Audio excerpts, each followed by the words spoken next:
Good morning, everyone. I have a great pleasure in associating myself with each one of you here who have assembled to take part in the Indo-US conclave, which is being witnessed by all of us. I am really thrilled to see that many stalwarts in the field of diabetes are here who are taking part in this scientific session.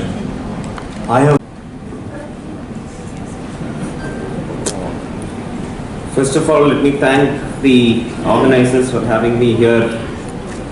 But even if we wanted to, they could not have avoided me. So that is that. First, let me invite our guests from abroad, Dr. David Armstrong, Dr. Campbell,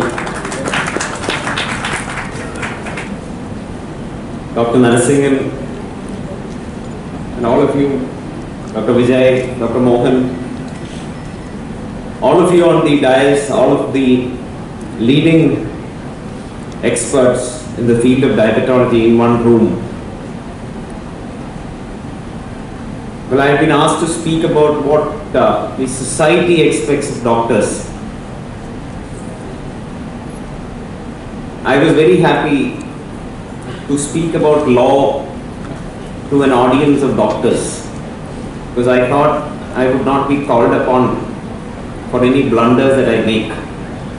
But on the way here, I was informed, much to my shock, that there is a lawyer present in this audience. Dr. Campbell's wife, I was told, is a lawyer by profession. So, ma'am, I wanted to enter into a criminal conspiracy with you and possibly ask you not to call out any blunders that I might make while speaking about the law.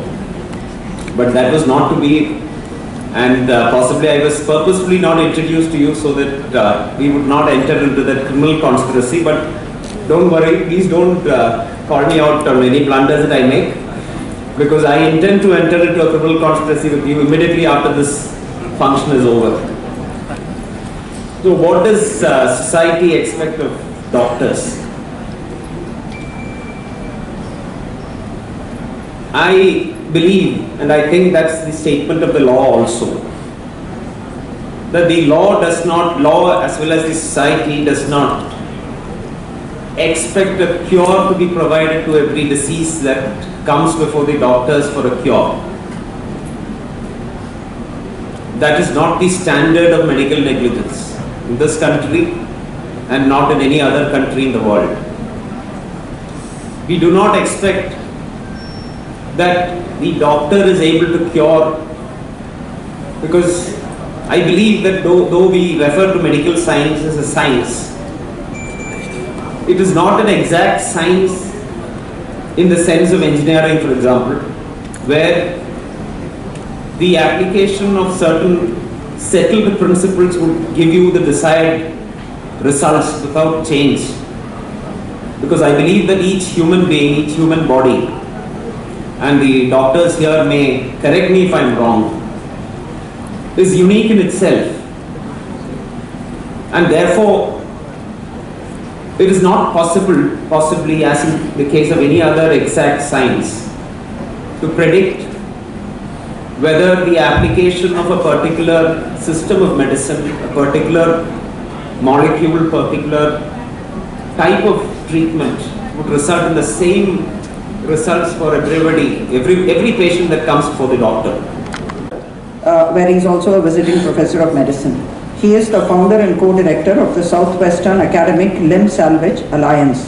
He has received many accolades and distinctions throughout his career, the most recent one being the 2023 recipient of the ISDF's Carol Baker Award, the highest honor which has been bestowed in the field. We'd be disappointed.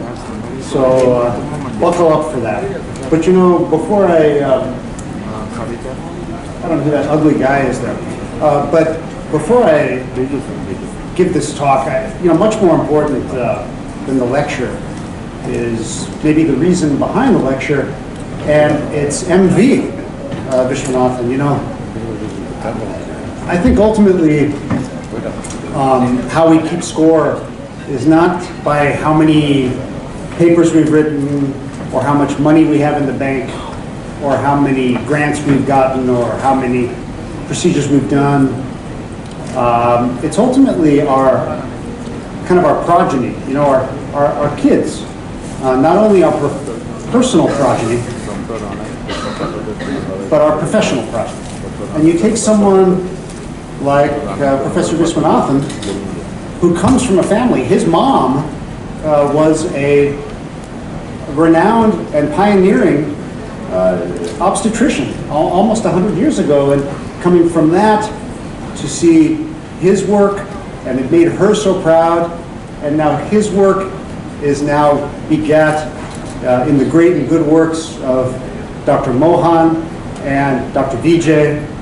And I see in the audience so many women and men that have been positively impacted by his works.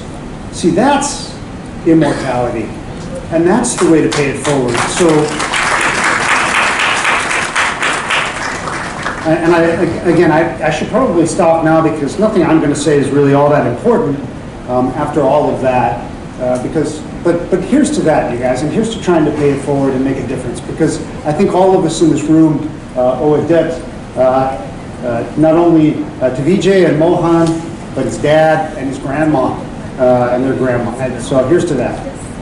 So let's get started, ladies and gentlemen, and I'll try to be quick so you guys can get to lunch, because I know you're all pre-prandial and you're probably very hangry now since you haven't eaten.